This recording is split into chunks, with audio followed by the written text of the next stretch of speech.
மலையும் ஆறுகளும் சூழ்ந்த ஓர் அமைதியான கிராமத்தில் கவின் என்ற இனிய சிறுவன் வாழ்ந்து கொண்டிருந்தான். அவன் இயற்கையை நேசித்தான்.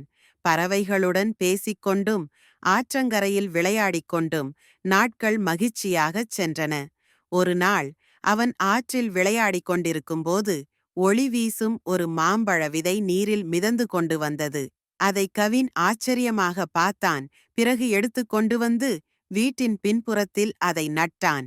இது மாயமான ஒரு மரமாக வளரலாம் என்று அவன் நினைத்தான்.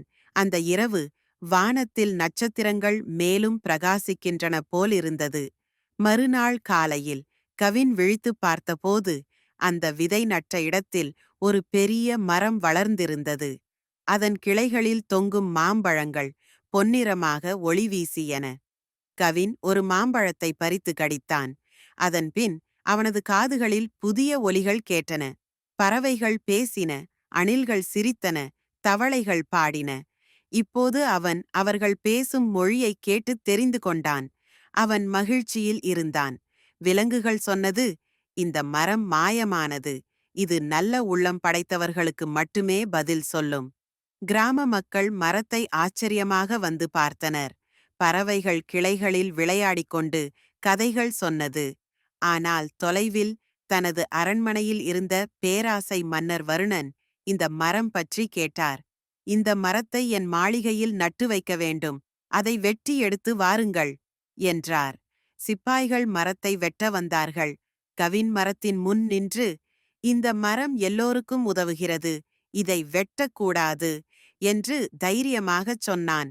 அந்தச் சமயத்தில் மரம் ஒளி வீசத் தொடங்கியது. ஒரு ஒளிக்கற்றை பாய்ந்து மன்னரை வானத்தில் தூக்கி அடித்தது. மரம் மெதுவாக சொன்னது, மாயம் என்பது அன்பும் துணிவும் உள்ள இடத்தில் மட்டுமே மலர்கிறது. மன்னர் நடுங்கினார். எனக்கு மன்னிப்பு வேண்டும் என்று நடுக்கத்துடன் கூறினார்.